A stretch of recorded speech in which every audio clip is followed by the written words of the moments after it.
This episode is brought to you by Progressive Insurance. Do you ever find yourself playing the budgeting game? Well, with the Name Your Price tool from Progressive, you can find options that fit your budget and potentially lower your bills. Try it at Progressive.com. Progressive Casualty Insurance Company and Affiliates. Price and coverage match limited by state law. Not available in all states. Edgar said to the interviewer he was convinced that the thing out there wasn't a vault at all. I know what he thought. Dr. Edgars didn't think it was designed to keep things out. I know what he thought. It was designed to keep something in. Do you even understand the difficulty trying to keep a base like Fathom at the bottom of the ocean from killing everyone in it on a daily basis? Oh my god. Everyone hold on to something. I think whatever is on the other side of that door out there, it's not friendly. I think it's trying to get out. That, my friend, is a dire combination. That's a bad sign. Get out of the door! It's spreading like some kind of technological contagion. We can either stop it here or watch the world burn. Fathom, the first season of Derelict. Listen wherever you get your podcasts, or learn more at derelictpodcast.com. Hi, friends. First, thank you for your patience in waiting for Chapter 28. If you've been with the show as it actively releases, you know that sometimes episodes publish a little erratically. And with the holidays, well, anyways, it's here, and I hope you enjoy. But, as always, before beginning today's episode, I'd like to say thanks to some new members of Club 86. The Slim Reaper, Bluest Girl, Erica, Peyton L. Swanson, Alina, Amanda, Stephen and Kayla Harker, Emma Nichols, Michelle Hazuda, Tim Grubasic, Greg, Oopsie Tulip, Emma, Amazing Bananas, Lil, Carol Grams, Kelly Rivera, Ben 2, Iris, Dora Saravia, Dee Thompson, Aria Marath, Justin Enriquez, Rhonda Menard, Radocat, Brenna, Carrie Tillman, Benjamin Hagedorn, Dibbs, Senor Deuce, Joseph Wells, Kimberly Sunderland, Haley Kinder, Kermie, Bea De La Torre, George Banfield, and Postman Max, Mrs. Finlay's rendition of A Bear. Anymore, when I see really weird names like that, I just assume it's a Midnight Burger thing, and I love it. And if it's not, I still love it. Also, if I butchered any of your names, and I'm sure I did, please reach out to me on Patreon and I will publicly apologize in the next episode and say it correctly. If you're not a member of Club 86, it's a great way to get access to a lot of bonus stuff, including 2 miniseries, merch, digital rewards, commentaries, and lately I've been doing a live show for Club 86 members called The Astral Update, which airs shortly after a new release. I talk about the most recent episode, give some updates, have some fun segments, and answer any questions you might have. To join, just visit patreon.com/Desert Skies. Again, patreon.com/Desert Skies, or as always, click the link in the show notes below. And with that, enjoy Chapter 28. Those are some of my favorite parts. For the best listening experience, headphones are recommended. Been a while since I heard that sound. What sound? What are you talking about? The long pause. You can't hear it? Not yet. You must have really good hearing. Or maybe you just have not so good hearing. I can hear it just fine. Wonder why that is. My guess, back on the physical plane, you listen to music with headphones, and you played it way too loud. That's an interesting guess. Not that interesting and not really a guess. Why do you say that? When you borrowed the cassette player back at the station, I could hear the music coming from the headphones. So? Yeah, you were inside and I was outside. I'm sorry, what did you say? I said you were inside and I was... Say that again, please? I couldn't hear. I said you were inside and I... Just kidding, I can hear you. Huh, that's funny. I'm stealing that. I'm sorry, what did you say? Well, here we are. It's gonna be weird. Why's that? Last time we were here, we met Dristan. We didn't get to spend a whole lot of time with him, but he was a friend. Came through for us right when we needed him. He was a musician. with a heavy-hearted past, and he found a real home here at the Long Paws. He was real close with the local sphere mover, Jerry, the bartender. Okay, now I get it. Get what? Remember the little big walk I went on right after I met you guys? Yeah. Well, this was naturally my first stop on the forest sphere. And first thing that happened was I walked in, started to sit on a stool, and that bartender nearly clawed my damn face off. Then he pointed to a portrait some bear had scratched into the wood. Nicely done. Surprising amount of detail. It was a guy in his 30s. Sad eyes, little scruffy. Yep, that's Tristan. Well, apparently his stool is a memorial now. Don't make the same mistake I did. I'll make sure to avoid it. Guys, would you mind if I talk to Mac? We'll be in just a minute. Sure, Cash. We'll wait inside. But don't take too long. I want to know what the badass kids want with Mac. We won't be too long. What'd you want to talk about? Come on, Mac. Let's go for a walk. I want to show you something.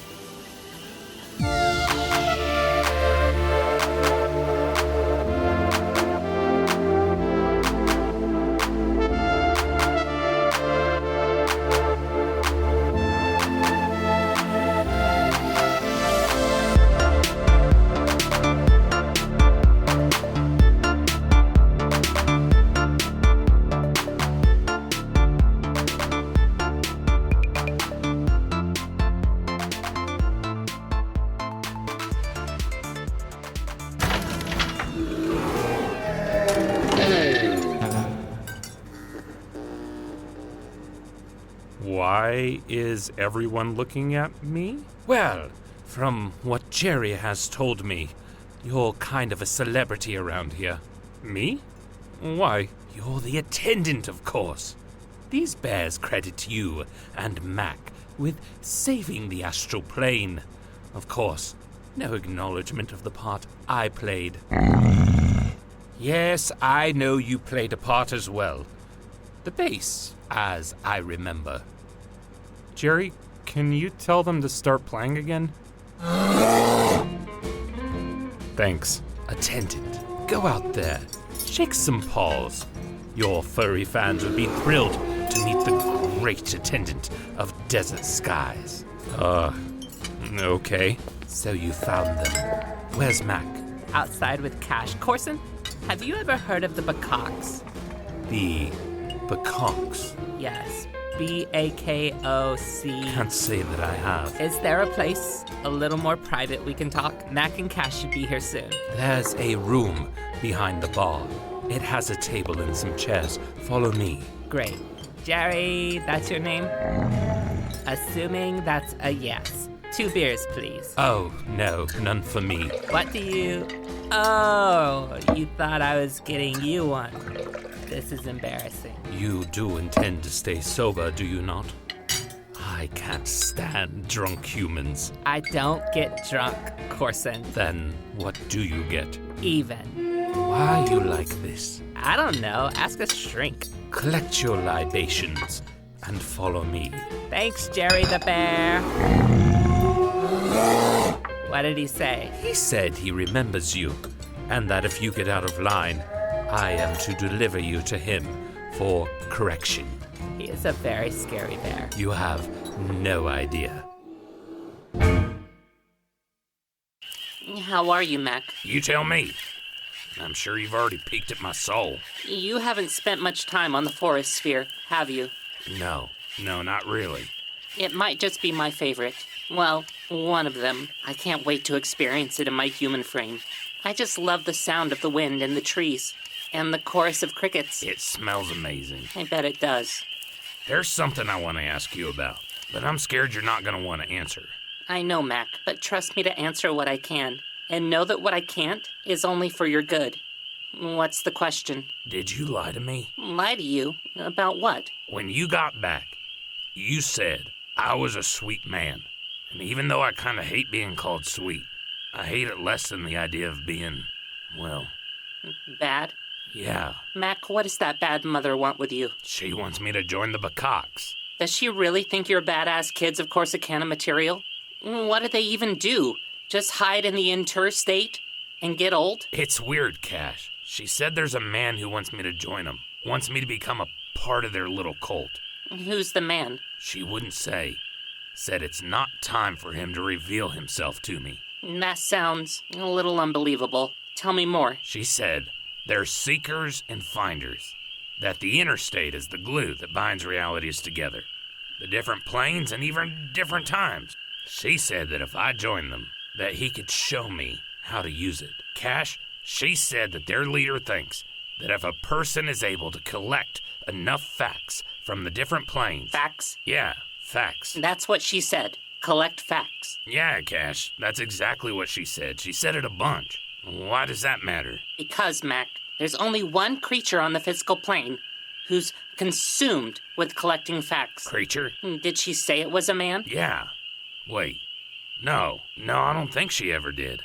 I don't know. I've never seen him, but others have. He's very elusive. Who is he? He's the leader of the 25th sphere.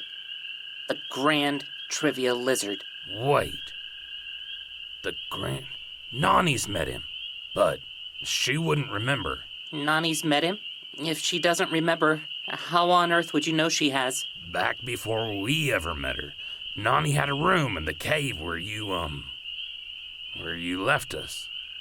She'd collected a bunch of crap from all over the Astral Plane. One was some kind of award she'd got back before she met us. A giant scale. It was from him. The Grand Trivia Lizard. Who is he? I don't know what's the truth and what's just rumors, Mac. He's one of the most secretive of all sphere movers. Not only that, he's not even one of the originals. What do you mean? In the same way that Olinus took over Corson's sphere, the Grand Trivia Lizard took over the one he now oversees. You mean like someone gave it to him? Handed the roll over like Corson did? I don't know for certain. Tell me what you do know. What in the Astral Plane would he even want with you? It makes no sense. Tell me what you know, and maybe we'll find out. Okay. The story as I remember it. The Ocean Sphere. Do you remember their sphere mover? She was with Xochitl when she came to destroy the station. Kita, master of the 27th sphere, where the oceans are filled with monsters. Keto is incredibly powerful.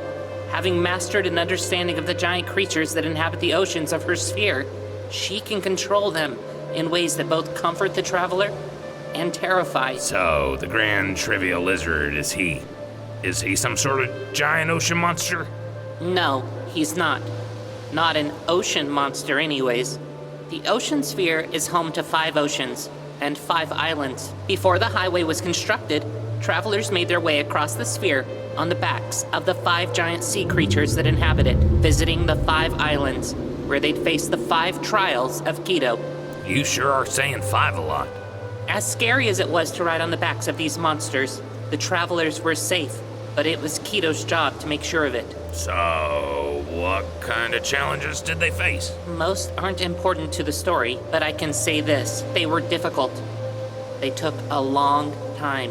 Which ones are important to the story? Only one. The Isle of Observation was home to a trial in which travelers were tasked with taking notice of their surroundings.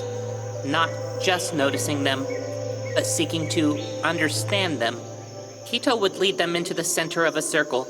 Standing beneath the boughs of a bioluminescent broadleaf forest, she'd have them close their eyes and remain silent. In their silence, and without the aid of sight, the whole island would come alive by means of their other senses. The mimicry cry of the Kagu, the sound of waves crashing on the nearby beach, the smell of the ocean spray, and the musty scent of the tree ferns. To know something is to feel the whole of it with the whole of you.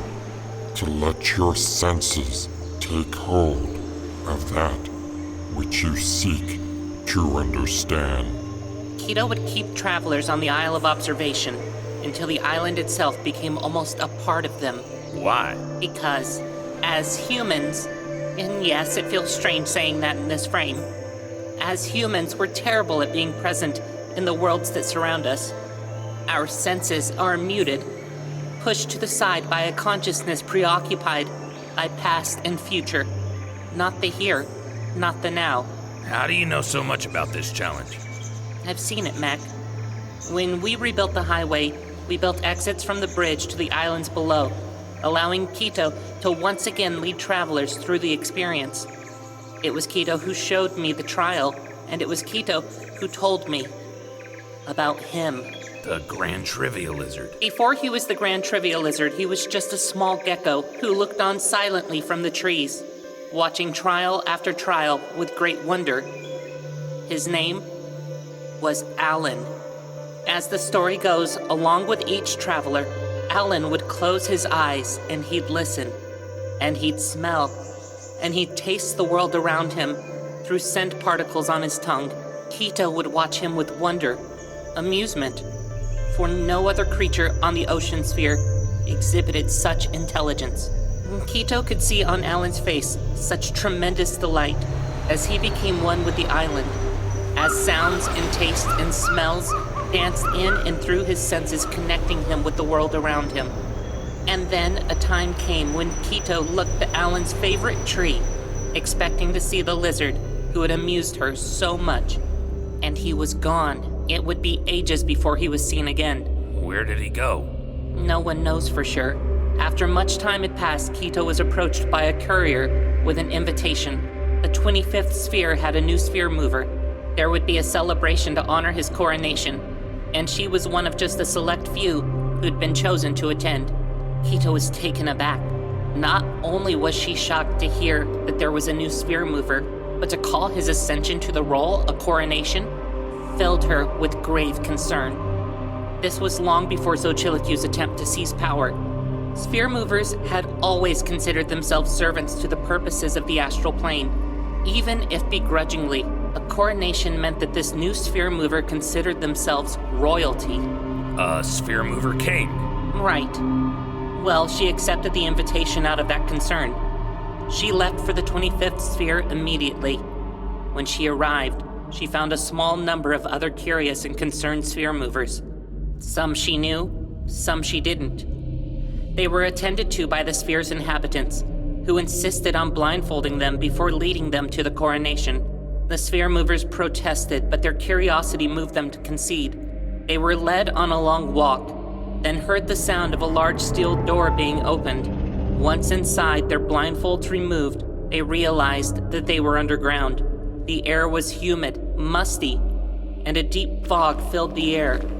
Faint lights led them through the freshly dug tunnel until it opened up into a gigantic cavern. A cavern? Yes, one Quito said resembled a stadium of sorts. Thousands of the citizens of that sphere were seated around the darkened center, waiting in silent anticipation for the ascension of their new leader.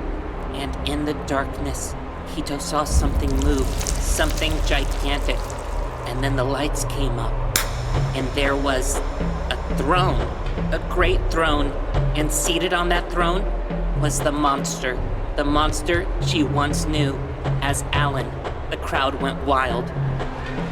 But how? Quito was as confused as you are, Mac. The monster declared himself king of the sphere, bestowing on himself the title of Grand Trivia Lizard.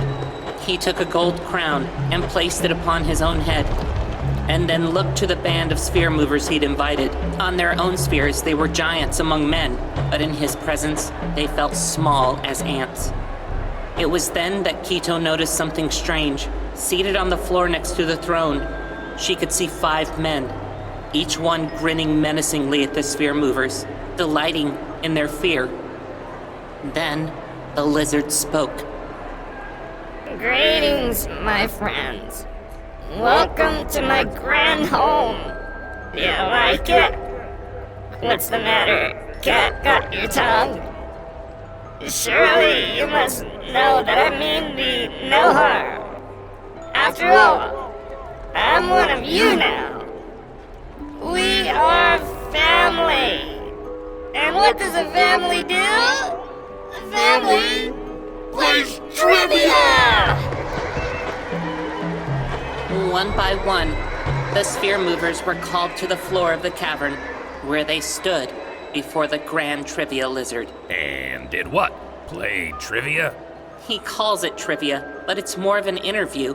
He wants facts. cold, hard facts from the physical plane. The more a traveler can tell him that he doesn't already know, the happier he is. Nani got second place. That means Nani told him a lot. But why do they do it? Do what? Play the game. I mean, Nani won a scale. That's just gross. What do you get if you win first place? I don't know. Kito says that when she and the other sphere movers played, he just asked them questions about the astral plane, their spheres. She said that with each new fact, he nearly burst with delight. She said it was like watching a glutton eat. But instead of licking his fingers, after swallowing delicious morsels, he was licking his eyeballs after every boring thing they said. That's a good one! Oh, I love it! And when they told him something he already knew, he would lean so far down that they could feel his horrible breath gust over their whole bodies. You see, he doesn't like a stale fact. Do better. What does he want with me, C.A.S.H? I don't know. What does he want with all these facts? I think I know. Really? Like I was telling you before, she said the one that's having them scour the interstate in search of some facts believes that if someone gathers enough of them, they could travel anywhere in space, anywhere in time, not just see it, but go there. That's not possible, is it? I need to tell you something, C.A.S.H. Something I saw. Something you saw? Yeah. Something you should have told me. Something in the past. But how did she... I don't know.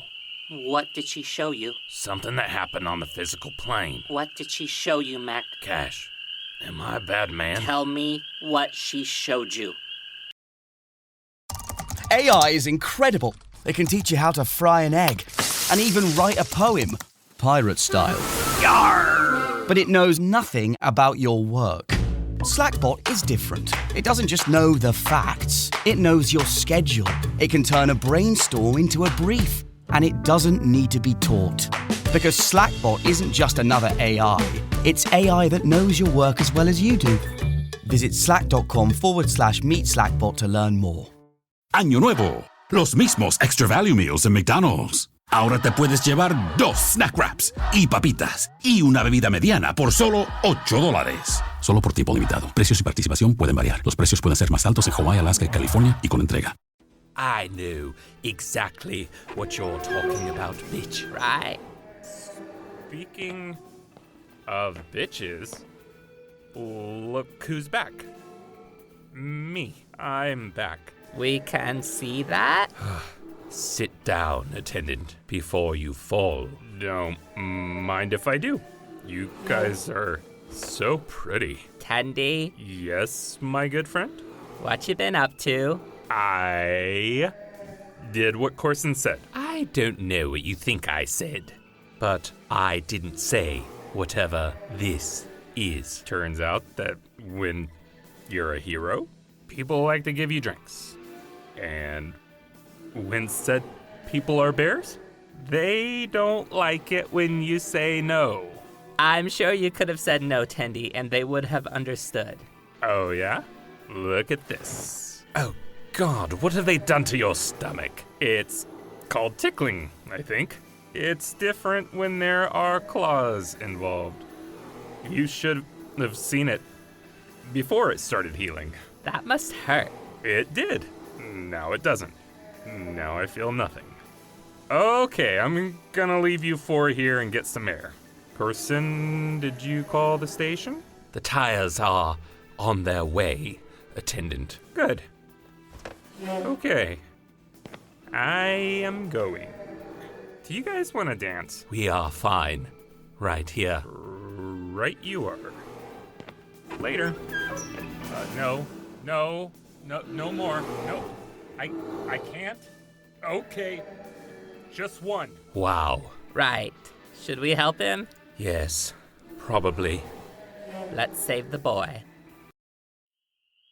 And then the people at the factory started yelling.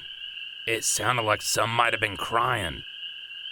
And then I was up there and I finished and I just walked away. Anything else you remember? Nah, that's it. Why'd you tell me I was the sweetest man whoever lived. Huh? What was I, C.A.S.H, some sort of king? No, Mac, not a king. Then what? Follow me, Mac. I want to show you something. Are you just avoiding answering me?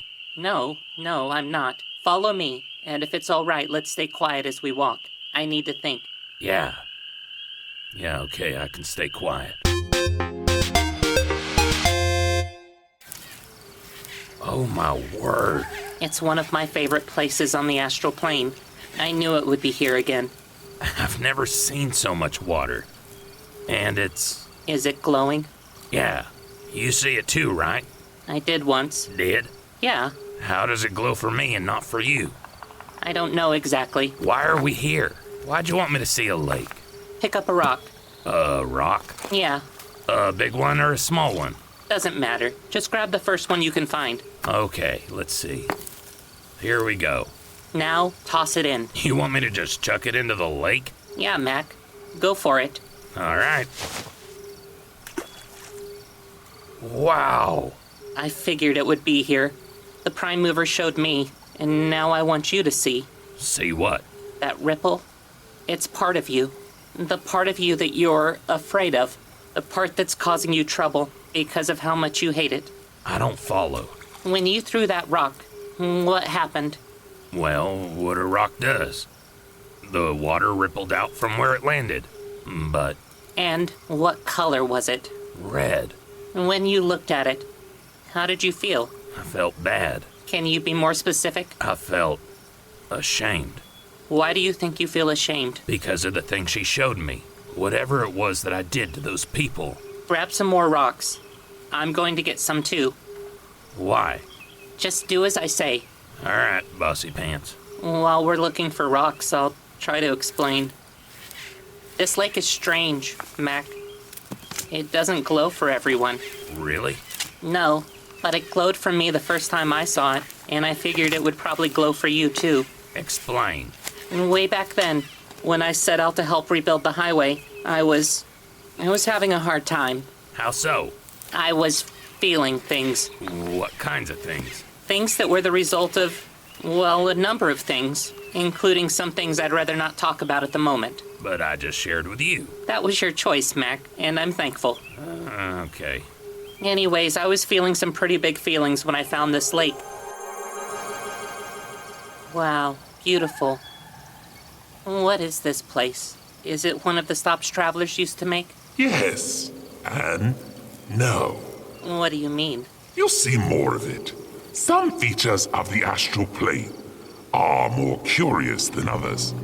They only appear when they're needed. Some sort of magic? The Astral Plane, much like the physical, is comprised of features from different ages. We have our own history, you know. Yes, but what are you trying to tell me? Well, things have changed over time. The path that travelers followed across the plains. The areas they would visit. For instance, the electric desert. What about it? Well, that's a remnant of the Industrial Age, a time when the industrial sphere showed some real initiative. Overzealous initiative. They thought the Astral Plane needed modernization. You said the electric desert wasn't worth building an exit to, that it wasn't even worth us visiting. The thing about progress is it often promises simple and effective solutions to problems, but what it actually gives is oversimplified and ineffective answers to complex internal struggles. Struggles that can't be solved by sheer will and ingenuity, but instead a slow and long-suffering exposure to what it is the Astral Plane would have travelers learn. And the lake? The lake, like many things on the Astral Plane, doesn't appear to everyone. It appears to the right person at the right time, or, in the lake's case, the right people. Why does it appear to me, to us, and why does it glow? Sadly, it doesn't glow for me, Shane. I hear it's very pretty. It doesn't glow for you? No. This is so strange. This is magic, ancient magic, older than the physical plane itself. older than the Astral Plane. Older than you? This is what the industrial sphere thought it could do better than. And in some cases, they actually did some good. You'll see along the way. So how does the lake work? Well, a few conditions have to be met. Which are? There has to be 2 people. A prime mover and a robot? Haha, no. Any type of people will do. I was just joking. Oh, I know, Cash. So, 2 people? Yes, but also, of the 2 people, there must be one who's visited the lake already, and one who has never visited. The one who has never visited, for whom this is the first time. They always have a part of themselves that they don't understand, a part they're afraid of. And what about the first person? The person who has already been here? They must be someone who loves the person who hasn't. They must be willing to be a guide. So you're here to guide me? It would appear so. That means you've already been here. You can guide because you've been guided. I might be an exception to the rule. So what happens now? Find some rocks. So, you threw your rock? I did. What color was it? Burnt orange. Kind of like your beard. Nice. Okay, so then what? Then he said something that I'll never forget. Something I now say to you. The parts of you that make you who you are. The parts you're afraid of and wish weren't there. Those are some of my favorite parts. Throw another rock, Mac. What color? Red. What feeling? Shame. Because you are? Mean. Mac, I've seen the part of you that you call mean tear bullies down to size. I've seen it protect your friends. I've even seen it keep Tendy humble. Sure, it's not always perfect, how it's used, but I like that part of you. Dang, nice aim. You got it exactly where I threw mine. And what color is the ripple? It's still red, but not as dark as before. What feeling? Still shame. Because? Because I did something to hurt those people. Mac, you didn't hurt those people. Not really. Someone else did. You were firing people from their jobs. You were told to. By who? It doesn't matter. Not yet. What matters is what happened after. What happened after? You started giving your own money to help some of those people make ends meet, while they looked for other jobs. The people who were impacted the most. You did it in secret. You even started selling your things. You bought Christmas presents for their kids. You paid mortgages. You helped as many people as you could. Gosh, I was loaded. And now I don't have a cent to my name. Hell, I don't even have a name. The only reason why you even agreed to tell those people they were fired was because the person who told you to said he was gonna withhold their last paycheck if you didn't. Why? Because he didn't like the part of you that made you strong. Stronger than him. The part of you that made you kind. You were brave enough to stand in front of those people in order to help them, knowing they'd hate you for it. So you're saying... You are a selfless man, Mac, who pushed back against greed and darkness on the physical plane. Color? Almost pink. And the feeling? There's still a little bit of shame. Because? Because I should have never let her tell me who I am. She didn't earn that right. No, she didn't. But you have. You've earned it. And I'm ashamed that I didn't trust you. Mac, part of you that almost let her convince you that you were bad, that's the part of you that wants to be good for your friends. You were afraid that you weren't right for us, that we weren't right for you. You shouldn't have believed her, Mac. It's true, but that's nothing to be ashamed of. Because it was love that almost let her win. Whoa. What color, Mac? No color. It's just a boring old lake now. Yep. Just a boring old lake born of ancient magic. Remember what I told you, Mac. Remember it because one day you might be the one doing the guiding. The parts of you that make you who you are. The parts you're afraid of and wish weren't there. Those are some of my favorite parts. Thank you, C.A.S.H. Ready to go inside? Yeah, I guess so. It's gonna be great to see. Mac? C.A.S.H. I'm glad to see that you've made it successfully to the Astral Plane. Why are you in your robot frame? Who in... So Chilique? Yes, C.A.S.H. It's me. But how? The same way my sister was able to invade my mind when I was on the Astral Plane, and she was on the physical plane. A type of projection. How long has it been since I died? About 12 minutes. Wow. I'm glad we can talk. I need to ask you something. What is it, C.A.S.H.? The Grand Trivia Lizard. What about him? What do you know? I've never seen the creature. Only heard rumors. I don't know much about him. But I do. Why are you asking about the lizard? C.A.H. Is he creating a problem? Yes, but he might also be providing a solution to your problem and ours.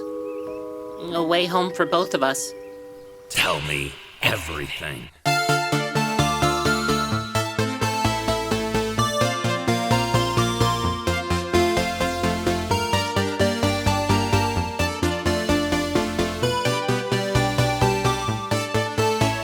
This episode was written, produced, and performed by me, Jared Carter. The show is executive produced by the masterful Michael Freiberg. Desert Skies will return with Chapter 29. Until then, safe travels.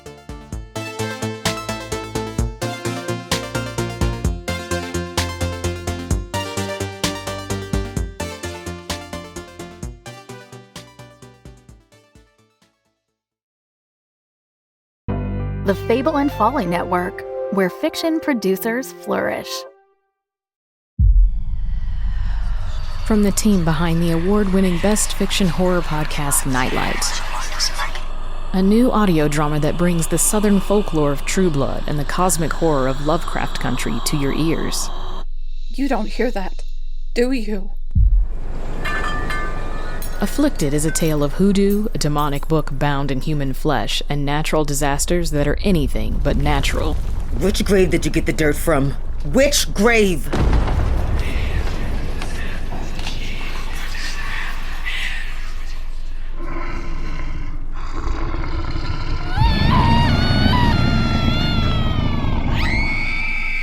Afflicted, a horror thriller audio drama, coming this Halloween thanks to our Indiegogo supporters. Subscribe now to get notified the moment the first episode drops. It's happening.